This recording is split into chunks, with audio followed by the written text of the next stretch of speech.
How to create an invoice. Select the customer from the customer list.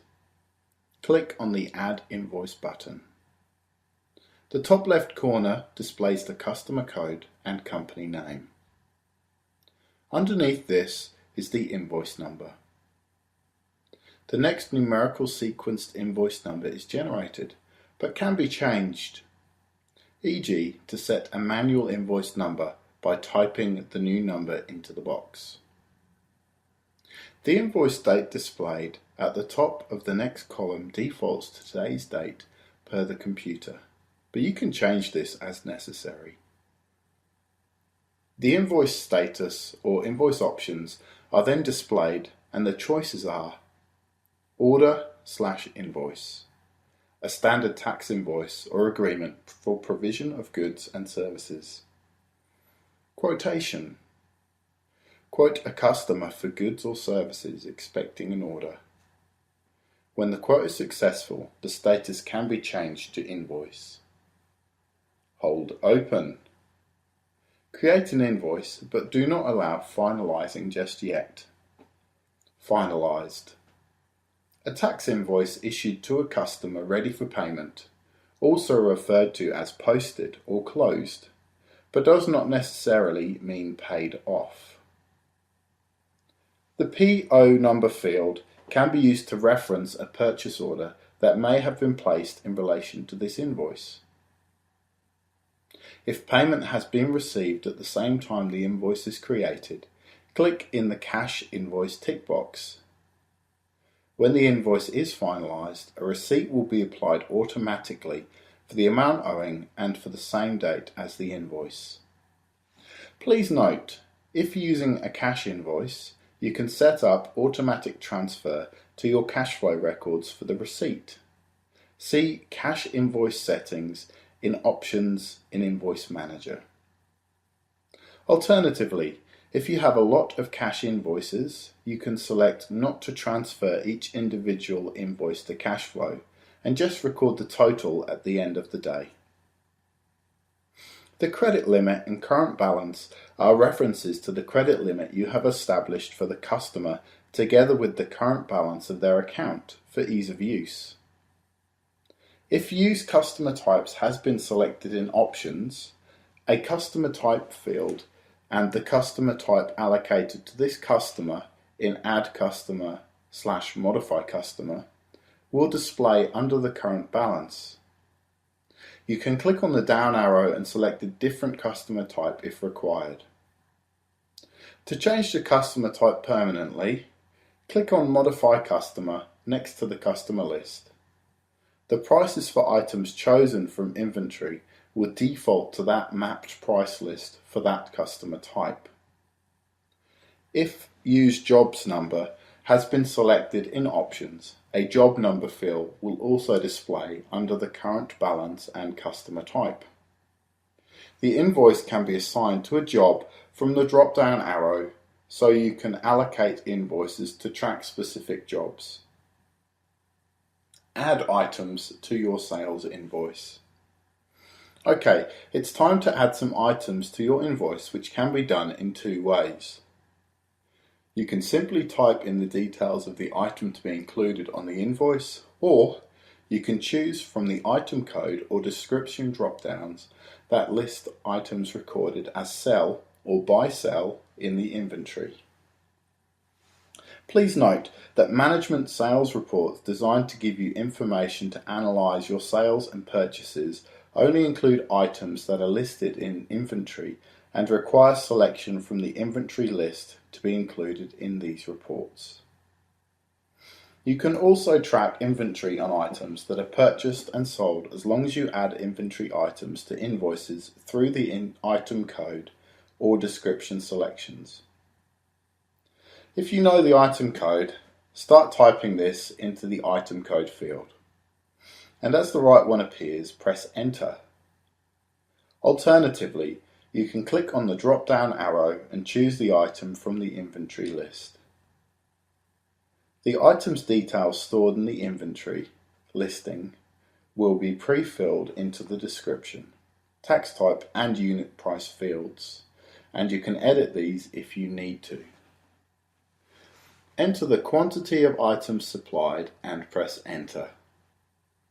The next line will become available for more items.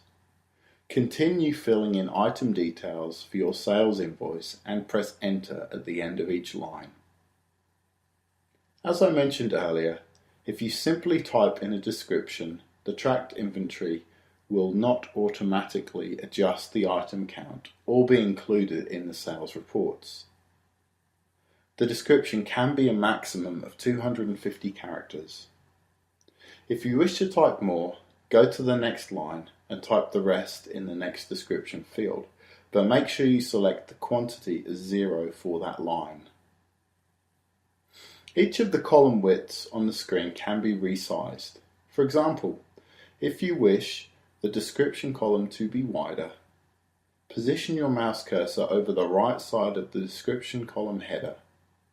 Hold down your left mouse button and drag the column to the width you require, and then let go. The grey box at the left side of the invoice work area indicates the line you are working on, as well as offering a number of other functions for editing the lines in the invoice.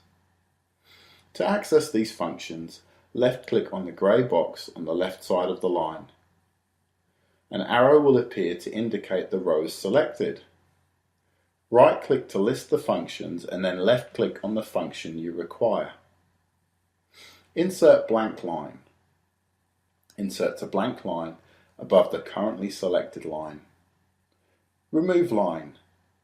Removes a line permanently, you will be prompted. Move line up. Moves the currently selected line above the preceding line. Move line down. Moves the currently selected line below the following line. You can delete multiple lines at any time by holding down the Control key and selecting each row for deletion, then press the Delete key. You will be prompted to confirm if you wish to remove the selected lines permanently. By the way, there's also an option to add an additional column to your invoice.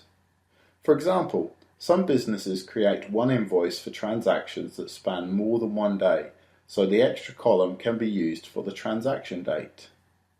To enable this extra column, click on the Options icon and select Advanced Preferences. Adding a message to your sales invoice. The message field is used to add a short note to your invoice, such as "Thank you for your business" or "Terms 30 days." There are several messages already available to use by clicking on the drop-down arrow and select the saved message from the list. To add a message, click in the box below the invoice items work area and type your message. Save this message in a list to add to other invoices by clicking on the green tick button. The message can be up to 150 characters long.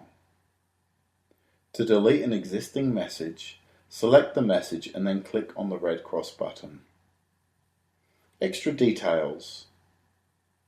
In the bottom left corner of the invoice page are some extra fields for information you may require to include on the invoice.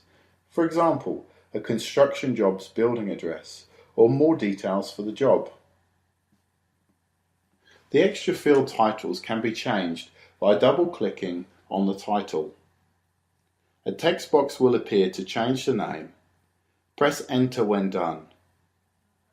The title of the extra field is global, which means that all customers' invoices will show the same extra fields titles.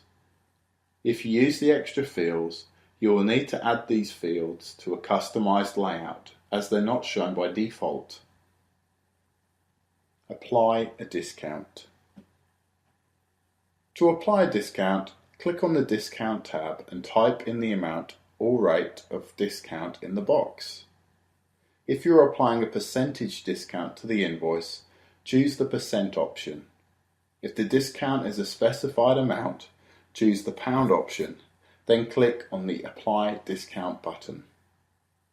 A line will be added to the invoice items showing the discount in the line total column as a negative, deducting from the total of the invoice. Please note that the discount you add will be calculated from the invoice balance at the time the discount is added. So if you add more lines to the invoice and then another discount, the original items will be discounted further.